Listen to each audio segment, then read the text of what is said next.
پاکستان کے جو حالات ہیں ہم نے یہ بھی دیکھنا ہے کہ وہاں پہ ویزا ریشو کون سا کنٹری ہمیں نمبر آف ویزاز بہتر دے رہا ہے. اس میں نمبر 1 تو یو کے ہے، اس کے بعد پھر یورپ ہے، پھر کینیڈا ہے، امریکہ ہے، اور جو آسٹریلیا ہے وہ نسبتاً جو یہ لاسٹ ہمارا 1 سال گزرا ہے اس میں آسٹریلیا میں پریفرنس کم ہو گئی ہے بچوں کی بھی، اور آسٹریلیا خود بھی ویزاز پاکستانیوں کو کم دے گا.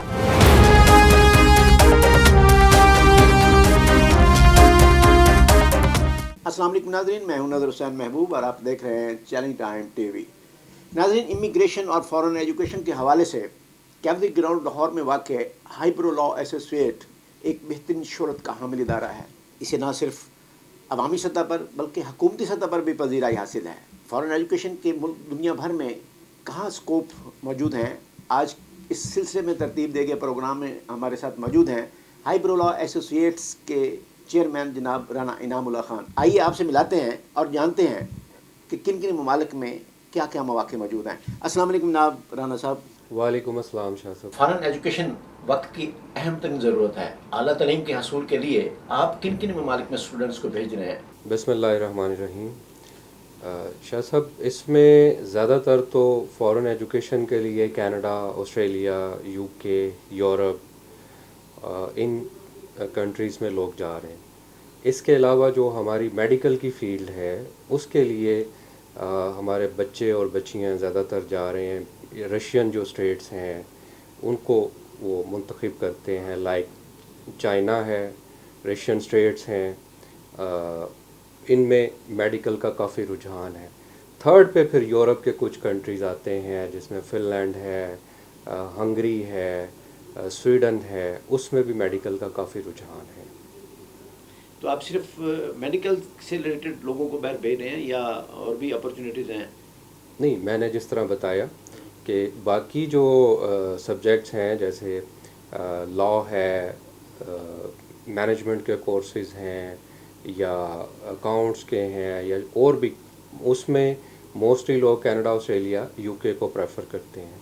اور اگر میڈیکل سے ریلیونٹ انہوں نے جانا ہو تو وہ ان کنٹریز کو، رشین اسٹیٹس کو یا چائنا کو یا جو ہماری اسکینڈینیوین کنٹریز ہیں ان کو پریفرنس ہے. تو کن کن ممالک میں بہترین چانسز موجود ہیں؟ اس وقت جو سب سے ٹاپ پہ شاہ صاحب جا رہا ہے، جس کی سب سے اچھی ویزا ریشو ہے، کیونکہ پاکستان کے جو حالات ہیں ہم نے یہ بھی دیکھنا ہے کہ وہاں پہ ویزا ریشو کون سا کنٹری ہمیں ویزا اچھے مطلب نمبر آف ویزاز بہتر دے رہا ہے. اس میں نمبر 1 تو یو کے ہے، اس کے بعد پھر یورپ ہے، پھر کینیڈا ہے، امریکہ ہے، اور جو آسٹریلیا ہے وہ نسبتاً جو یہ لاسٹ ہمارا 1 سال گزرا ہے اس میں آسٹریلیا میں پریفرنس کم ہو گئی ہے بچوں کی بھی، اور آسٹریلیا خود بھی ویزاز پاکستانیوں کو کم دے رہا ہے.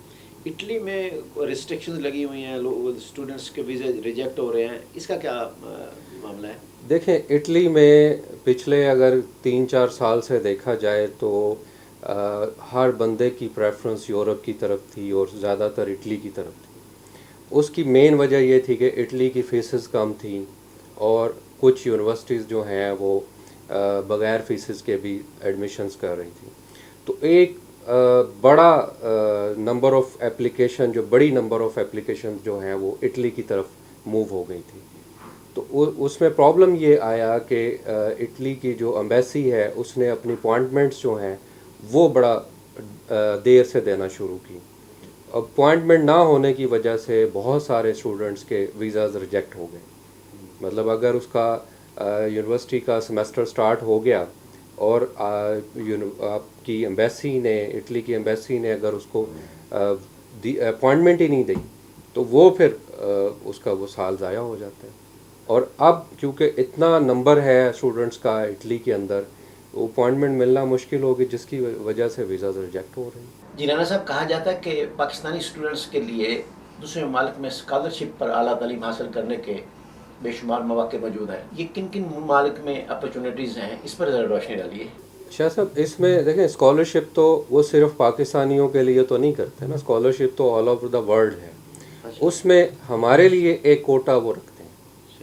اس میں ہم اپنے آپ کو اکاموڈیٹ کرتے ہیں. لائک اگر آپ نے کسی کنٹری میں اسکالرشپ کے لیے جانا ہے تو ان کا ایک کرائٹیریا ہے. نمبر 1 تو آپ کی اسٹڈی کا بیک گراؤنڈ کیا ہے, آپ کا CGPA کیا ہے, لائک آپ کی مارکس کتنے ہیں, آپ کے گریڈز کیا ہیں, اور آپ نے کس کنٹری کو اسکالرشپ کے لیے چوز کیا ہے.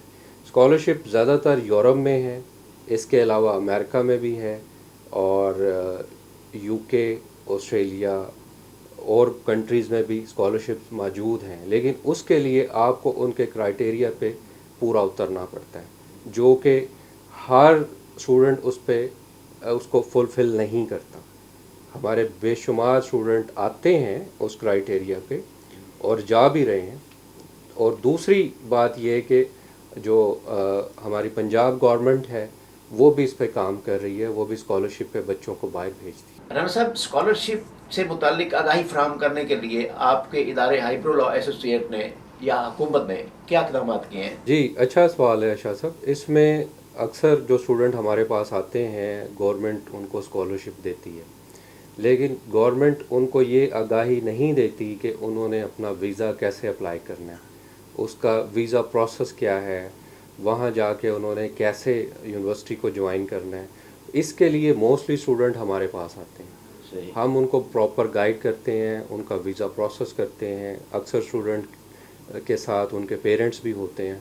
ہم نہ صرف یہ گائیڈ کرتے ہیں کہ ویزا کیسے پروسیس ہونا ہے, ہم یہ بھی گائیڈ کرتے ہیں کہ گورنمنٹ نے آپ کے اوپر ایک اچھا سرمایہ سرو کیا ہے, آپ ان کنٹریز میں جا کے اسٹڈی کو نہیں چھوڑنا, آپ نے اپنی اسٹڈی کو کنٹینیو رکھنا ہے.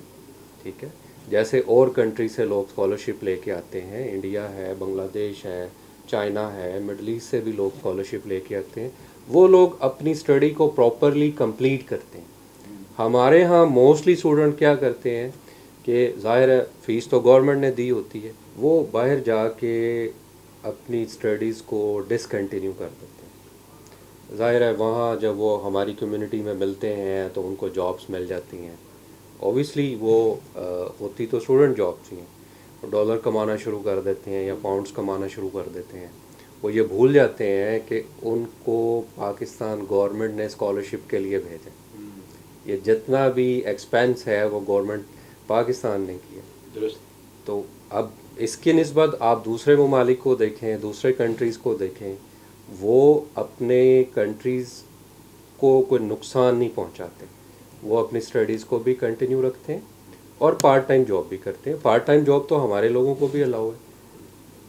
ٹھیک ہے, ان کا فرسٹ پریفرنس جو ہے وہ اپنی اسٹڈی کو ہوتی ہے. جیسے آپ نے اپنے ہمسایہ کنٹری انڈیا کو دیکھا کہ انڈیا نے اپنے ہاں جاب اتنی اچھی کریٹ کر لی, اتنی اچھی جاب اپرچونیٹیز دے دی کہ دنیا میں جہاں جہاں PhDs تھے انڈین, انہوں نے ان کو اپنے کنٹری میں فٹ کر لیا.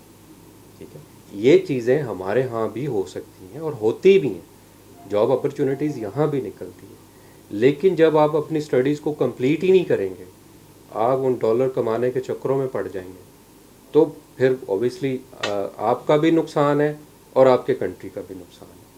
تو اس میں ہائیبرو لوگوں کو اویئرنیس دیتا ہے, ان کے پیرنٹس بھی اکثر ساتھ آئے ہوتے ہیں, اور ہم انہیں بھی یہ گائیڈ کرتے ہیں کہ آپ ان کو یہ سمجھا کے بھیجیں کہ اسٹڈی کمپلیٹ کر کے واپس آنا ہے, اسٹڈی کو نہیں چھوڑنا. تو اب اکثر سننے میں آتا ہے کہ فلاں بھی واپس نہیں آیا, فلاں بھی واپس نہیں آیا. تو ہم تو شاہ صاحب, جو آپ کا سوال تھا, ہم تو گائیڈ ہی کر سکتے ہیں, اویئرنیس دے سکتے ہیں, جو کہ میں ہر جگہ آپ ٹی وی انٹرویوز میں بھی دیکھیں, میں تو یہ بات کر رہا ہوتا ہوں کہ اسٹڈی کو ضرور کمپلیٹ کریں, بغیر اسٹڈی کمپلیٹ کیے نہ آئیں. جی ناظرین، آپ نے ہائیبرو لا ایسوسیٹس کے چیئرمین جناب رانا انعام اللہ خان کی گفتگو سنی. یقیناً آپ ان کی گفتگو سے مستفید ہوئے ہوں گے. اب پروگرام کا وقت ختم ہوا چاہتا ہے. اپنے میزبان نظر حسین محبوب کو اجازت دیجیے. پاکستان زندہ باد.